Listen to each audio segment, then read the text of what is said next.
Hello दोस्तों, नमस्कार। स्वागत है आपका बिहार एक्सप्रेस न्यूज में। ताज़ा नजर डालते हैं बिहार की तमाम मुख्य बड़ी खबरों पर। इससे पहले वीडियो को लाइक नहीं किया तो लाइक करें, साथ ही चैनल को सब्सक्राइब कर लीजिए।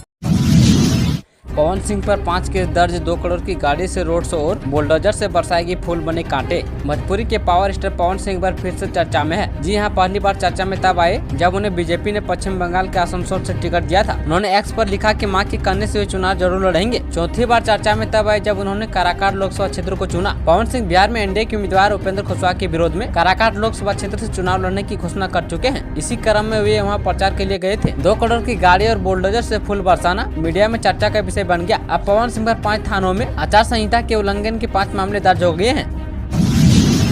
शादी की काट पर पप्पू यादव का नाम हुआ वायरल। अब पूर्णिया में होगा असली खेला। लोकसभा चुनाव 2024 के दूसरे चरण में 26 अप्रैल को पूर्णिया सहित 88 सीटों पर मतदान होगा। पप्पू यादव की वजह से सीमांचल के लोगों में लोकसभा चुनाव को लेकर काफी उत्सुकता देखी जा रही है। इसी बीच मांगलिक कार्य शादी विभाग के लगन की भी शुरुआत हो चुकी है। इसी बीच पूर्णिया में एक शादी का वायरल कार्ड खूब चर्चा का विषय बना हुआ है। दरअसल यह शादी पूर्णिया जिला के सारसी थाना के जीएनगंज दक्षिण पंचायत के वार्ड नंबर 14 के निवासी विनोद कुमार के सुपुत्र विनय कुमार की होनी है। भागलपुर से हावड़ा के बीच चलेगी वंदे मेट्रो ट्रेन। इन स्टेशनों पर रुकेगी टाइम टेबल जारी। भागलपुर से हावड़ा के बीच वंदे मेट्रो ट्रेन चलेगी। 8 कोच वाली यह ट्रेन भागलपुर और हावड़ा से सप्ताह में 6 दिन चलेगी। भागलपुर से बुधवार और हावड़ा से मंगलवार को नहीं चलेगी। वंदे मेट्रो के परिचालन की समय सारणी भी जारी कर दी गई है। ये ट्रेन भागलपुर से सुबह 6:15 में चलेगी और 7:28 में साहिबगंज स्टेशन हुआ 8:15 पर बड़हरवा पहुँच जाएगी।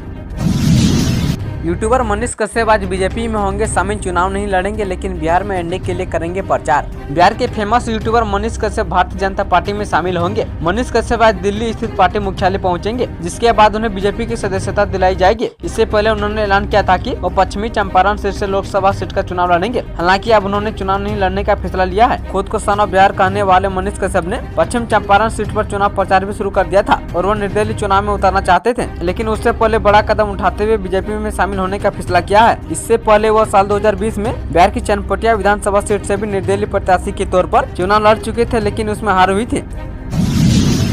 एक माह के अंदर चौथी बार बिहार आएंगे पीएम मोदी। 26 को मुंगेर और अररिया में करेंगे रैली। लोकसभा चुनाव के तीसरे चरण के तहत 7 मई को झंझारपुर, सुपौल और अररिया में वोटिंग होगी। तीसरे चरण में एनडीए प्रत्याशियों की जीत सुनिश्चित करने के लिए प्रधानमंत्री नरेंद्र मोदी 26 अप्रैल को अररिया और मुंगेर में चुनावी रैलियों को संबोधित करेंगे। जब मोदी रैली को संबोधित करेंगे उस वक्त पूर्णिया, किशनगंज, कटिहार, भागलपुर और बांका में लोग अपने मताधिकार का प्रयोग करते रहेंगे। वहीं शुक्रवार को होने वाली इस रैली के लिए मुंगेर और अररिया में तैयारी जोरों पर चल रही है। रेलवे का बड़ा फैसला। अब कहीं से भी कहीं का जनरल और प्लेटफॉर्म टिकट ले सकेंगे यात्री। अनारक्षित टिकट लेकर यात्रा करने वाले यात्रियों की सुविधा हेतु भारतीय रेल द्वारा इंटरनेट कनेक्शन वाले स्मार्टफोन के जरिए अनारक्षित टिकट बुकिंग की सुविधा उपलब्ध कराई जा रही है। इस सुविधा से रेल यात्री अनारक्षित टिकट लेने के लिए लंबी कतारों में लगने से बच सकते हैं और वे अपने मोबाइल से आसानी से अनारक्षित टिकट बुक कर सकते हैं।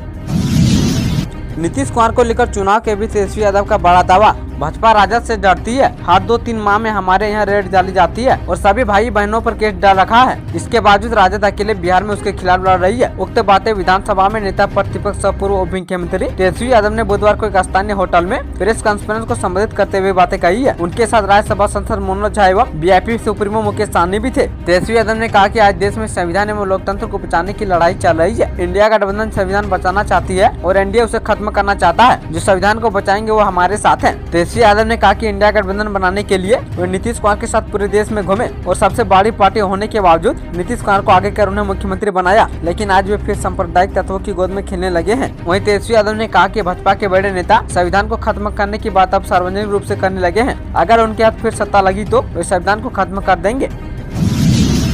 SC, ST, OBC से आरक्षण छीन रहे पीएम मोदी। तेजस्वी यादव फिर बोले।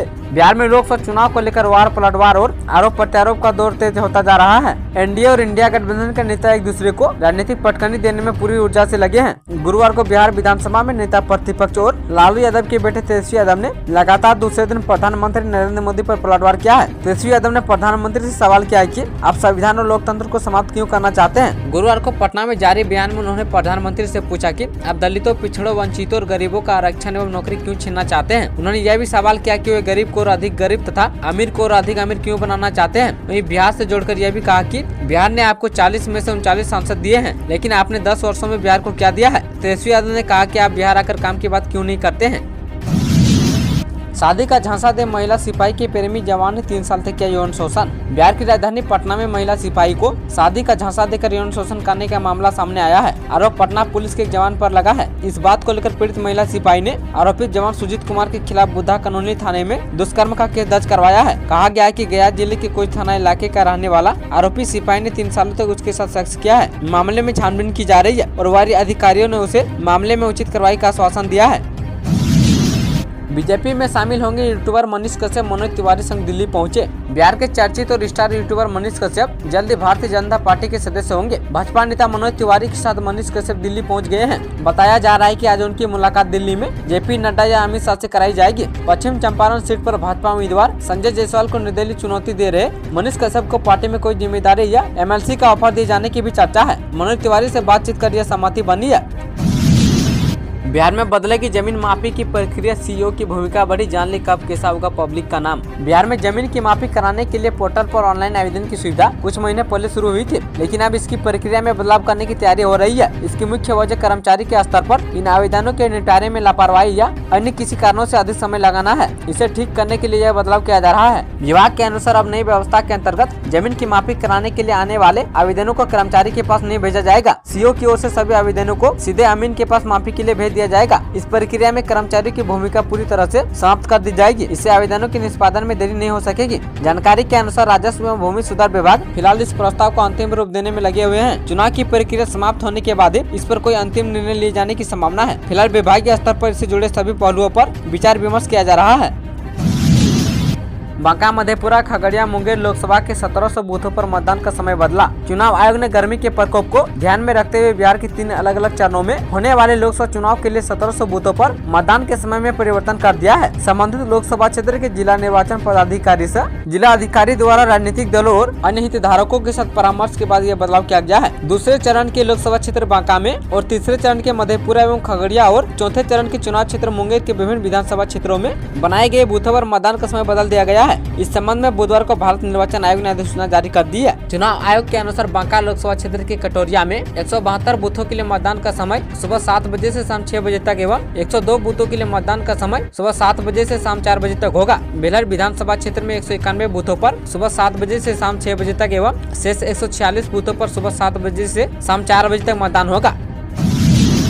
पूर्णिया में आरजेडी प्रत्याशी बीमा भारती की 2 PA 10 लाख नकद के साथ पकड़ाए। पूर्णिया लोकसभा सीट पर शुक्रवार को दूसरे फेज में मतदान होना है। प्रचार का शुरू बुधवार की शाम से थम गया है। वहीं इस बीच राजद के प्रत्याशी सह रुपौली विधायक बीमा भारती की 2 PA को 10 लाख नकद के साथ पकड़ा गया है। दोनों PA को रुपौली थाना अध्यक्ष ने हिरासत में लिया और उनसे पूछताछ की जा रही है। कयास लगाया जा रहा है कि बरामद केस का चुनाव संबंधित कार्य में इस्तेमाल किया जाता है। थाना अध्यक्ष अमजद अली ने रुपये बरामद होने की जानकारी दी है। फिलहाल मामले की जाँच में पुलिस जुटी हुई है। बिहार में मौसम के गर्म मिजाज से फिलहाल राहत नहीं, अभी और बढ़ेगा तापमान। बिहार में मौसम के गर्म मिजाज से फिलहाल राहत की कोई गुंजाइश नजर नहीं आ रही है। बिहार के कई जिलों में तापमान अभी और चढ़ने वाला है, जबकि गर्म हवाएं परेशान करने वाली है। इसके लिए IMD ने पहले भी संकेत दे दिए हैं। आलम यह है कि मौसम का पारा 42 डिग्री सेल्सियस के पार हो गया है। शेखपुरा समेत 19 जिलों में मौसम विभाग ने भीषण गर्मी को लेकर येलो अलर्ट जारी किया है और लोगों से अपील किया है कि जरूरी काम हो तभी धूप से निकले। इसके साथ ही खास तौर पर बच्चों पर ध्यान रखने को कहा गया है। बिहार के पूर्णिया और किशनगंज सीट पर त्रिकोणीय भिड़ंत की बनी स्थिति। लोकसभा चुनाव 2024 के दूसरे फेज की वोटिंग 26 अप्रैल को होनी है। बिहार की 5 सीटों पर इसी चरण में शुक्रवार को मतदान होना है। इस दिन सीमांचल की 3 सीटों पर मतदान होंगे। इनमें पूर्णिया और किशनगंज की सीट पर मुकाबला बेहद दिलचस्प हो चुका है। इन दोनों सीटों पर त्रिकोणीय मुकाबले की स्थिति बन रही है। किशनगंज पहले चुनाव में एकमात्र वो सीट रही है जहाँ से विपक्ष को जीत का स्वाद चखने को मिला और एनडीए के ऑपरेशन क्लिप को यहाँ के मतदाता ने रोक दिया था। पूर्णिया में दावेदारी को लेकर महागठबंधन में भी काफी भिड़ंत देखने को मिला है। अब पप्पू यादव की निर्दलीय उम्मीदवारी ने यहाँ के मुकाबले को रोचक बना दिया है। वहीं किशनगंज में ओबीसी की पार्टी के उम्मीदवार ने मुकाबले को रोचक और त्रिकोणीय बनाया है।